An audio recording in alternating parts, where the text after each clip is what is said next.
Assalamualaikum warahmatullahi wabarakatuh.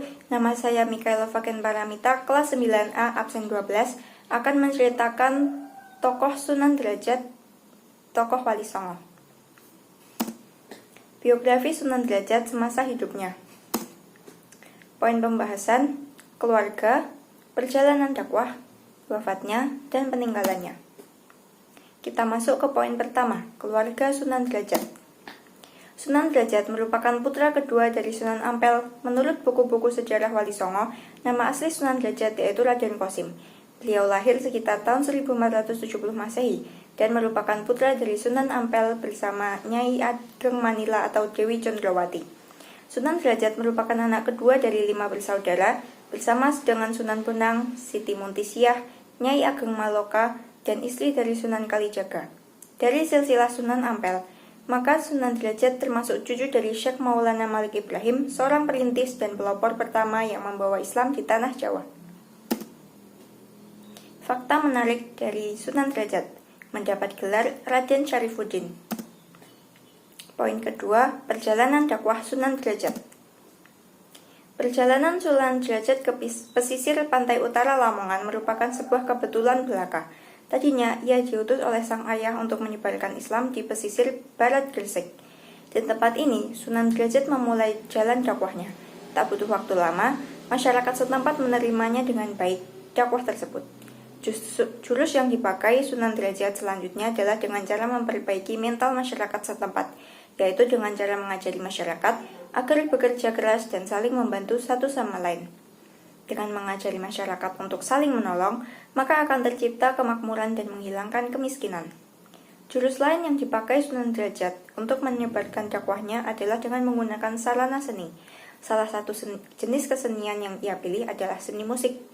Selain lewat seni musik, Sunan Derajat juga menggunakan sarana pertunjukan wayang untuk melancarkan jalan dakwahnya. Cara tersebut sama dengan yang telah dilakukan oleh kakaknya, yaitu Sunan Bonang.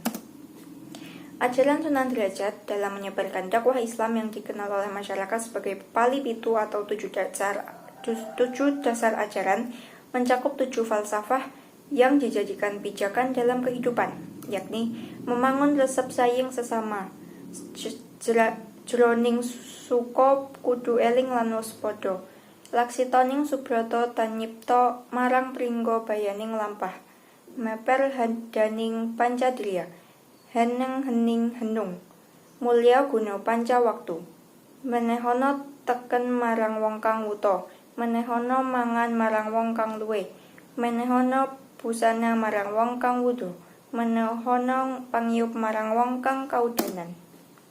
Poin ketiga, wafatnya Sunan Derajat. Selama 36 tahun Sunan Derajat menghabiskan sisa hidupnya untuk mengajarkan Islam di dalam Dhuwur. Beliau wafat sekitar tahun 1522 Masehi dan dimakamkan di Perbukitan Derajat, Paciran, Lamongan.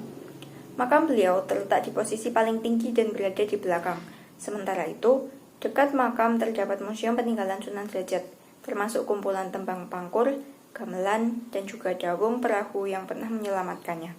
Kompleks pemakaman terbagi menjadi 7 halaman yang secara keseluruhan terdapat di perbukitan.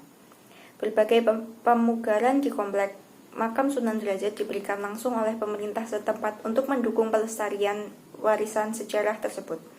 Ada pintu gapura batu raksa dengan hiasan cungkup, serta pagar kayu bermotif sulur dan teratai yang mampu menguatkan kesan lambang sebuah gunung. Selain itu, ada juga pembangunan kembali Masjid Sunan Derajat. Lalu di poin pembahasan terakhir atau keempat, peninggalan Sunan Derajat.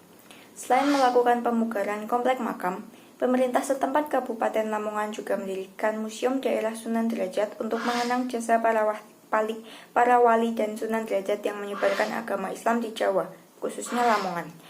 Museum ini diresmikan oleh Gubernur Jawa Timur pada tanggal 1 Maret 1992 dan letaknya di sebelah timur makam Sunan Derajat.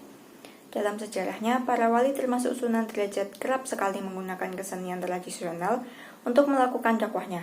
Sunan Derajat sendiri terkenal sebagai wali Allah yang menjadi pelopor terciptanya tembang mocopat seperti pangkur. Selain itu, terdapat bukti lain seperti beberapa alat gamelan yang dinamai singomengkok dan hanya tinggal kerangkanya yang tersimpan di museum. Itulah biografi Sunan Derajat yang bisa saya sampaikan. Semoga kita dapat meneladani kisah beliau dan mengambil hikmah positifnya.